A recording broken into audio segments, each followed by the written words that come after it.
So I want you to think about how could you help Victoria University revolutionise sport through science today? Or on the flip, how can VU help revolutionise your business?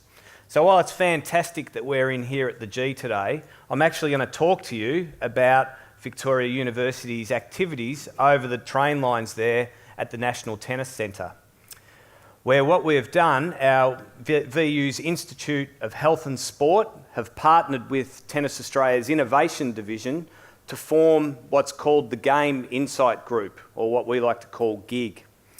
Now, GIG consists of 11 staff, many of whom are jointly appointed across the two organisations, and they're expert data scientists, computer engineers, and sports scientists.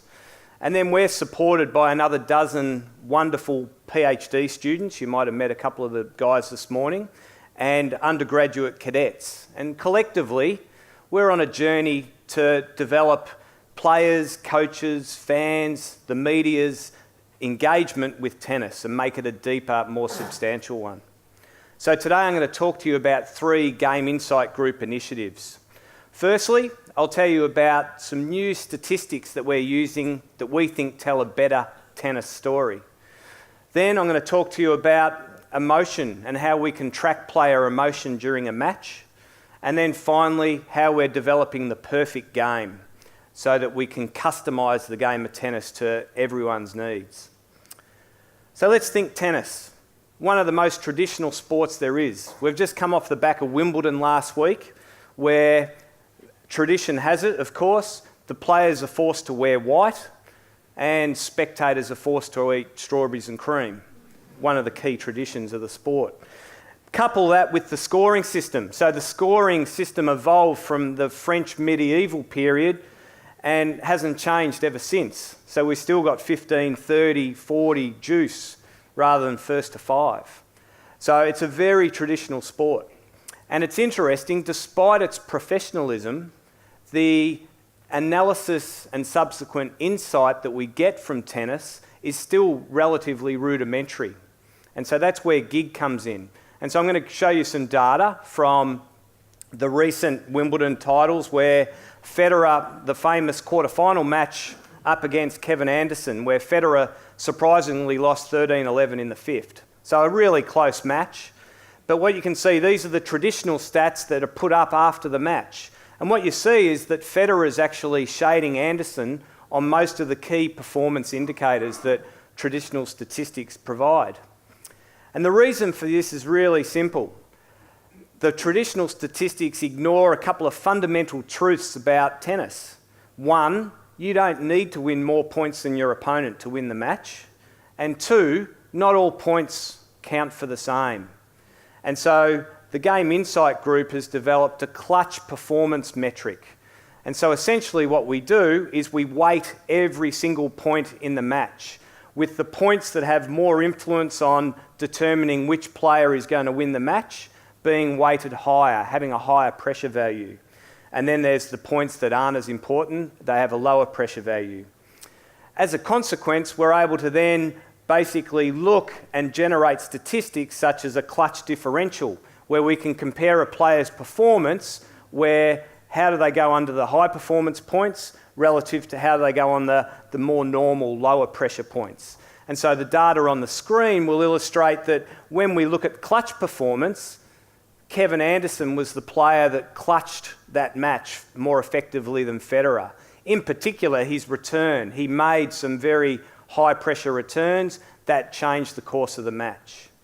So where we see clutch as a good example where we can tell a better tennis story than what's currently out there. And I think that equally applies to business more broadly, where obviously you want to know who your clutch performers are and you want to know what your clutch metrics are as well. The second innovation I want to discuss is emotion. And when I think tennis and I think emotion, I go back to my childhood and I think about one of my favourite players, Bjorn Borg.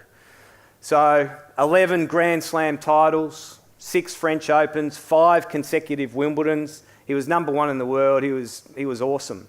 But if we think about his emotional profile, I'll get you to visualise it. There's enough of you old enough in the room to remember what Bjorn Borg looked like.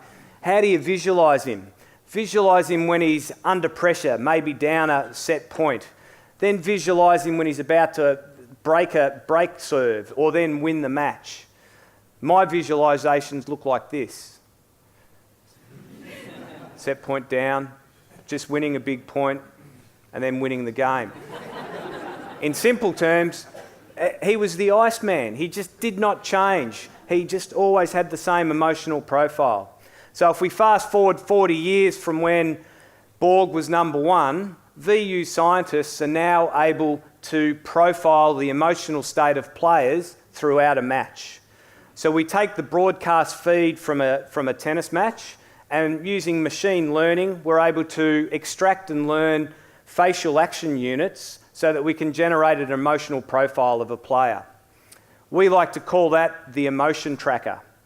And at the moment, we're currently having the emotion tracker learn 1,000 different player faces so that we can be ready for the Australian Open in 2019 and profile. So I think you're getting an example on the screen now.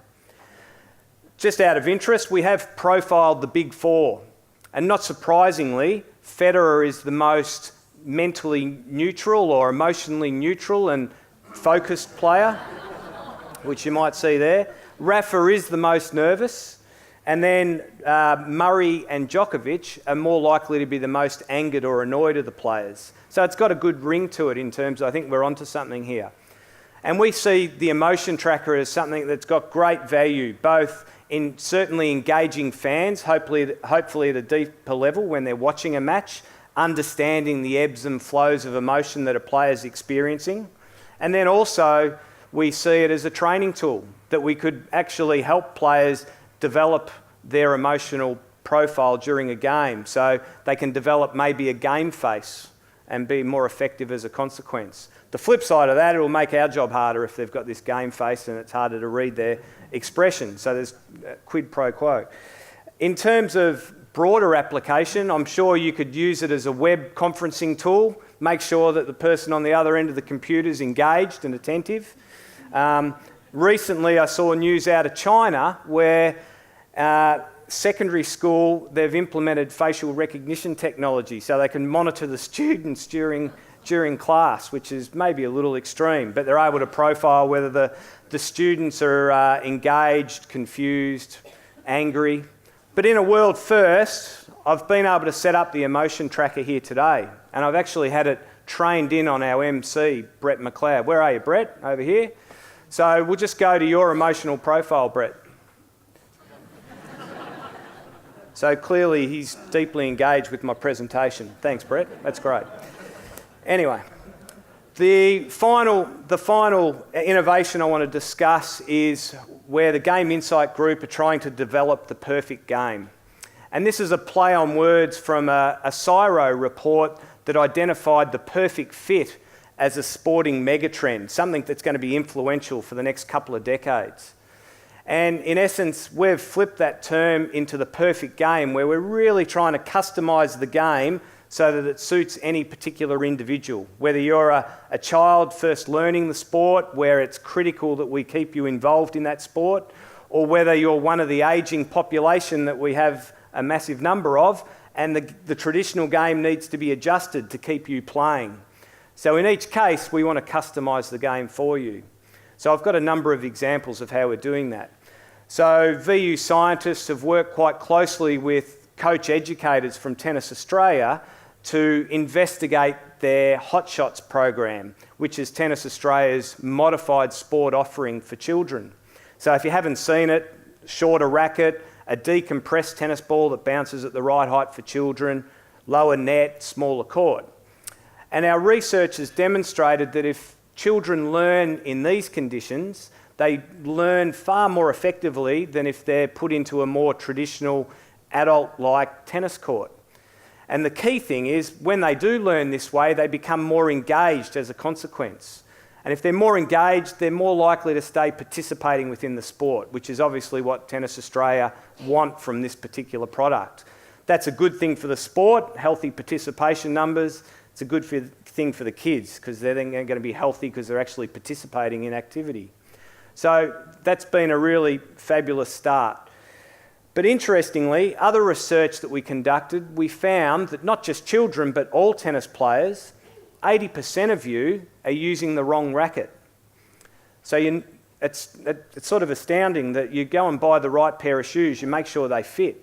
But when it comes to an expensive piece of sporting equipment, we're not buying the right piece of equipment that fits. And so from that point of view, that's again been a partnership with Tennis Australia where VU scientists have developed what we call the Racket Room. And it's the world's first racket customisation service. So we've analysed all 170 different models of racket on the market, and we're now, through a sophisticated data engine, we're able to recommend the right racket for you to enhance your performance. We can customise that recommendation based on your particular needs. So that whether you want more spin, speed, power, control, we can adjust and make the right racket for you. And I know a number of you are coming on a tour over the bridge after this session, which will be great. Now, with the Racket Room, we've had over 200 players come through, ranging from professionals through to 10-year-olds. And our ambition there is to go online and in-store in the near future. So hopefully we can customise and help players find the right racket for them. And I think this whole concept of customisation, while it was identified as a sporting megatrend, it's clearly a broader trend through all of business. The final perfect game initiative I want to discuss is Unreal. Literally Unreal. It's a virtual reality training simulator for training tactical performance in tennis. And we see this as a great example of a perfect game because we can customise the game to your skill level. So if you're a professional, we can have point patterns that represent someone that you've got to come up against and play in a tournament. But equally, if you're a first timer, we can manipulate who you play so that you learn basic core craft. Virtual reality technology and simulation like this isn't new, it's been around for a while, but there's significant technological and learning issues associated with getting this type of training right. And if you're going to ensure this type of training transfers to on-the-job performance, you really do need to follow some principled steps. And I think VU, we've established what those steps are and we're doing a really good job in that regard. So hopefully I've given you a quick overview of VU's partnership with Tennis Australia as represented by the Game Insight Group. Clearly today I've focused on tennis, but our ambition is obviously to explore many other sports and domains with a similar type of model. So hopefully leading to deeper engagement for all those that want to be involved. So I'll leave you with my opening prompt is, how can you help VU revolutionise sport through science, or equally, how can we help revolutionise your business? Thanks.